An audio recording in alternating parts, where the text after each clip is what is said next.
Singapore has always been the city that never apologizes for being polished, precise, and perfectly controlled. But in 2025, that confidence is being tested in ways the tourism industry did not expect. For decades, Singapore positioned itself as the crown jewel of Asia, a place where luxury meets safety and modernity meets order. Today, visitors still see the shimmer, but they also feel a shift beneath the glass towers and spotless sidewalks. The tourism slowdown didn't arrive with a dramatic crash. It crept in quietly, hidden behind rising prices, stricter rules, and a cost of living crisis that changed the energy of the city.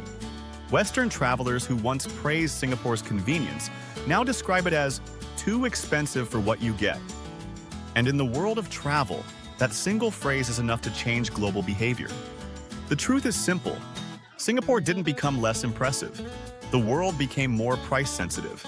After years of inflation and tightened budgets, even affluent travelers are rethinking destinations that demand premium spending from the moment they land. This shift is visible everywhere, from half-empty hotel lobbies to quieter nights in Clarke Quay. Even high-end restaurants that once required reservations weeks in advance are now easy to walk into. Singapore built its tourism identity around excellence, and excellence always comes with a cost. But in 2025, the threshold of what travelers consider worth it has changed dramatically. Many visitors now use Singapore as a layover rather than a destination. They stay one night, see the skyline, eat a signature dish, and move on to cheaper places like Vietnam, Thailand, or Malaysia. This isn't because Singapore lost its appeal. It's because the value equation shifted, and travelers today compare emotional impact to economic cost more than ever. A city can be perfect and still feel distant. In 2025, that emotional distance is becoming Singapore's quietest challenge.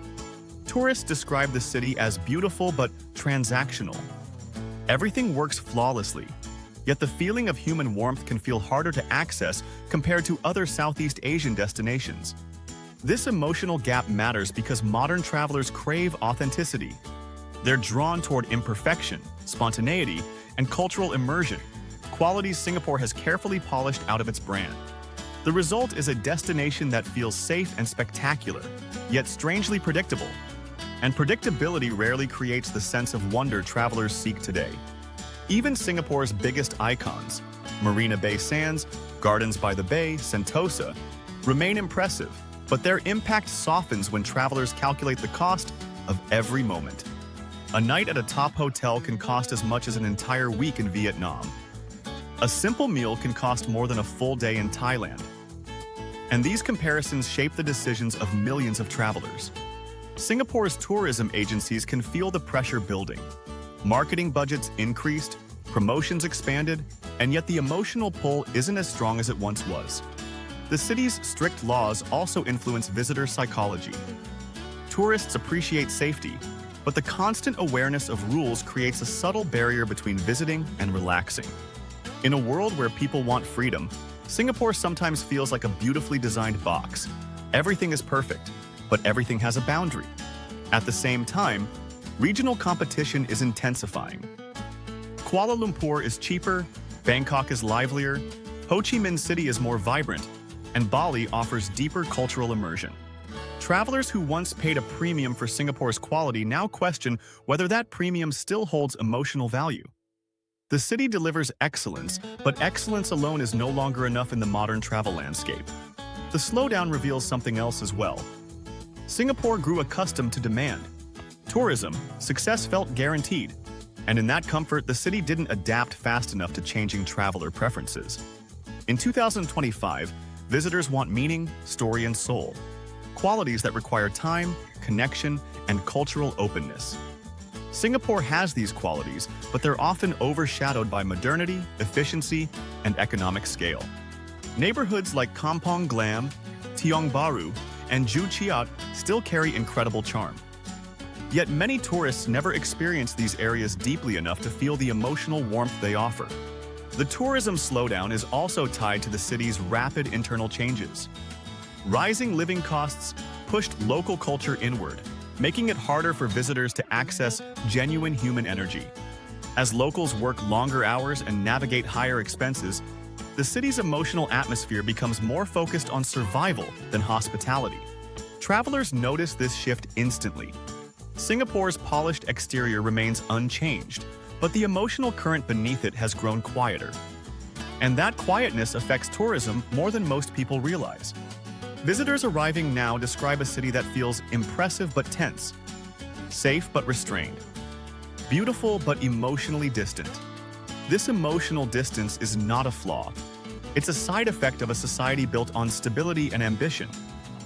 But for tourism, it creates friction at a time when global travelers want openness, warmth, and spontaneity.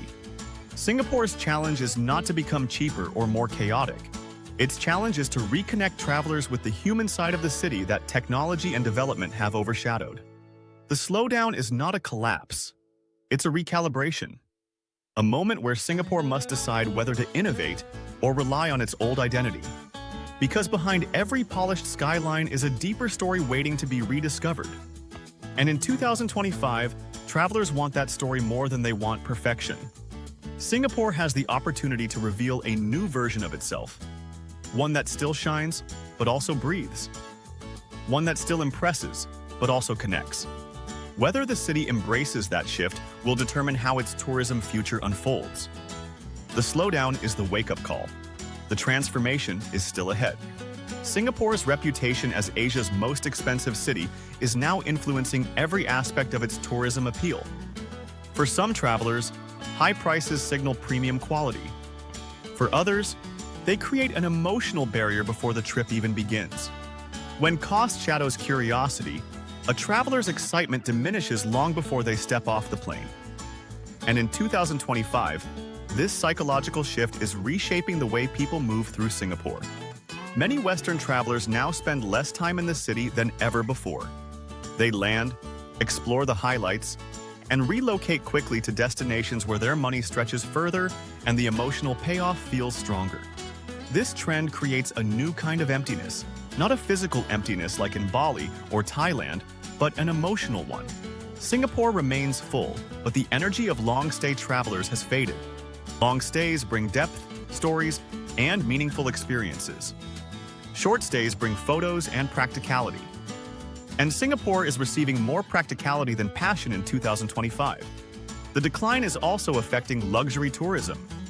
Even high-income travelers now look beyond glossy buildings and ask, what makes this feel special? Luxury today is no longer defined by price or architecture. It's defined by emotional impact, time freedom, and authentic connection, areas where Singapore must evolve to stay competitive. Travelers want to feel the heartbeat of a city, not just admire its perfection. They want moments that surprise them, change them, or reveal something deeper. Singapore's structured environment sometimes prevents these organic moments from emerging.